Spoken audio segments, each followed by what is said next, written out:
Bonjour, comment les hôpitaux s'assurent-ils d'avoir les ressources nécessaires pour répondre aux besoins de leurs patients en temps et en heure? Dans cette vidéo, nous allons apprendre, connaître ce que c'est que la supply chain hospitalière, quelles sont ses particularités, mais aussi quels sont les défis qu'elle doit relever.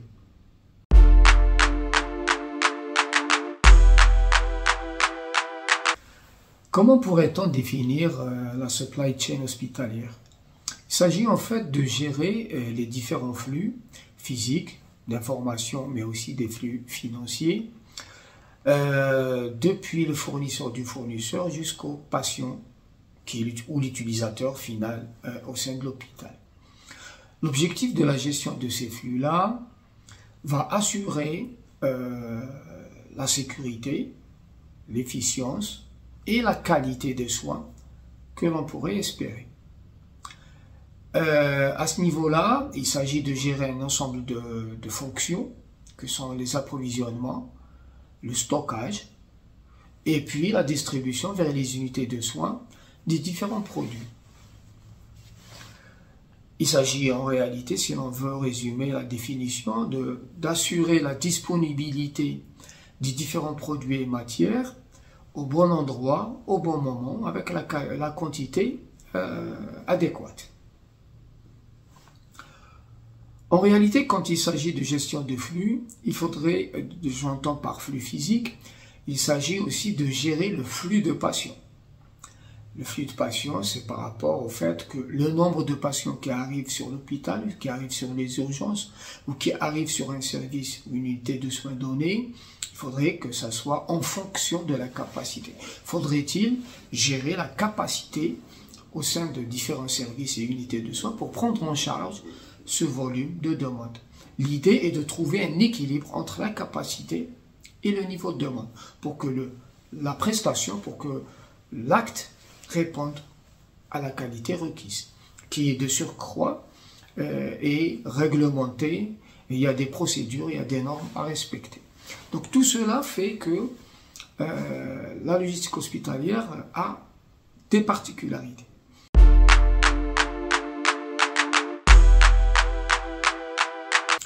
Alors les particularités, c'est d'abord le fait qu'il s'agisse d'un domaine de santé. Et la santé, si elle a un coût, elle n'a pas de prix. Donc faudrait-il donner plus d'attention à ce secteur très très sensible. Alors en parlant de sensibilité, il y a aussi la manipulation de divers produits qui sont sensibles. Les médicaments, c'est un produit sensible.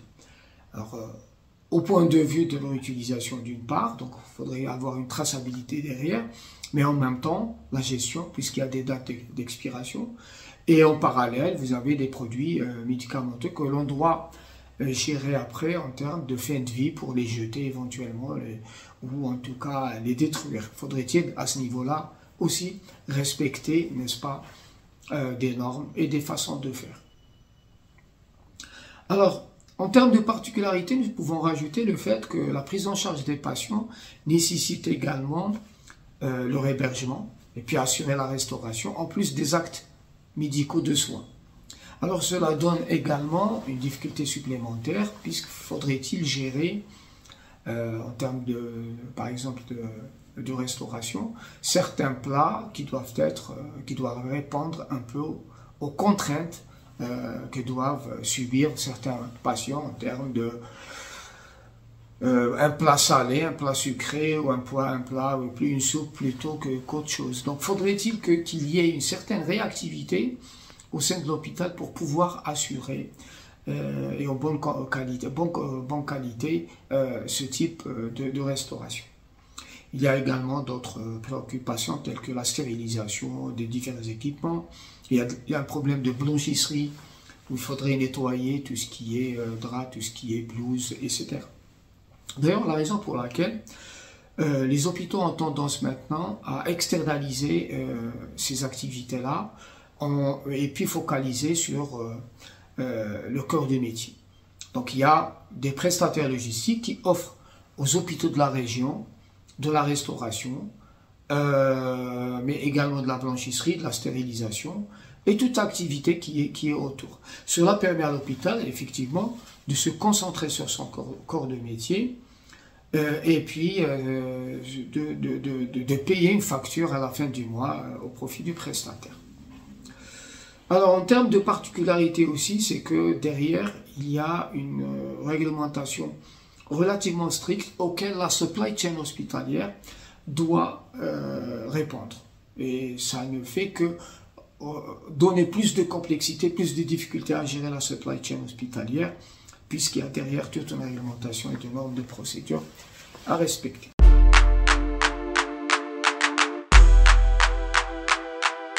En termes de tendance également, nous pouvons mettre en évidence le fait que l'intégration de la supply chain comme étant une activité, je dirais, importante au sein d'un hôpital, c'est le fait qu'il y a tendance à la centralisation. Je m'explique. À un moment donné, je dirais, il n'y a pas très longtemps, hein, naguère, il y avait en fait une logistique, je dirais, traditionnelle commune, et puis il y avait une logistique qui était plutôt médico-technique, ou technico-médicale. Et ce n'est pas les mêmes personnes qui gèrent les différentes logistiques. Nous avons un service de moyens généraux qui s'occupe de tout ce qui est logistique traditionnelle, achat, qui n'ont pas véritablement de lien avec la santé, mais qui peuvent être tout ce qui est produits consommables, informatique, etc. Et nous avons d'autres équipes qui géraient ces équipements ou ces produits à caractère médical. Donc ce qui fait que il n'y avait pas véritablement d'optimisation puisque les uns, j'allais dire, activaient en dehors des autres. Et la tendance maintenant, c'est la création d'une direction logistique ou d'une direction supply chain qui va pouvoir harmoniser tous les flux, qui va pouvoir optimiser. On a une centralisation qui permet d'avoir un regard plus judicieux sur les flux qui arrivent et qui sortent de l'hôpital. Donc en fait, la mise en place d'une telle structure de type direction supply chain de l'hôpital va planifier, superviser, coordonner toutes les opérations, gérer les stocks, gérer les relations avec les fournisseurs et puis assurer aussi la distribution des différents besoins, différents équipements par rapport aux besoins des unités de soins. Donc la tendance maintenant, c'est le fait de créer ce type de structure et cela donne de meilleurs résultats globalement en termes d'efficience, mais en termes de disponibilité et au bout en termes de qualité de soins.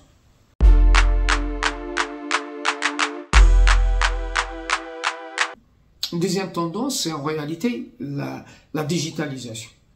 L'objectif ambitieux est d'aller vers un hôpital 4.0 en utilisant des technologies déjà matures, mais aussi des technologies émergentes, afin d'assurer, je dirais en un mot, afin de relever les défis auxquels est soumis l'hôpital, à savoir la traçabilité, à savoir la gestion efficace des produits sensibles, à savoir la gestion des urgences et la nécessité d'assurer une réactivité. Et nous avons aussi au bout la satisfaction des différentes réglementations, procédures et normes. Donc pouvoir relever ces défis-là passe, à mon sens, et je ne suis pas le seul à le penser, par une digitalisation de tous les processus au sein de l'hôpital, avec la mise en place tout d'abord d'ERP, du système de gestion d'information. Les ERP sont devenus maintenant l'outil de base de fonctionnement, non seulement des entreprises, mais aussi d'autres organismes tels qu'un hôpital.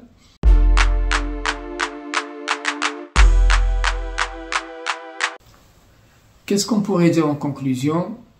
Pour avoir des soins de qualité, il faut avoir une supply chain hospitalière de qualité. Nous avons effectivement d'excellents médecins, nous avons les compétences du corps médical et paramédical et de tous les acteurs, mais si une supply chain n'est pas maîtrisée, la qualité se fait sentir. Et c'est pour ça justement, en grande partie, que certains des patients ne sont pas vraiment satisfaits de la qualité des soins au sein de nos hôpitaux. Faudrait-il, à mon sens, à ce niveau-là, former en initial et en continu, créer des structures hospitalières qui ont pour fonction de gérer la supply chain je pense qu'au bout, les choses vont nettement s'améliorer, la qualité de soins serait au rendez-vous. Alors, si vous avez toutefois d'autres questions, si vous avez d'autres points de vue, n'hésitez pas à le mettre dans les commentaires. N'hésitez pas également à vous abonner. Merci pour votre attention et puis à bientôt. Au revoir.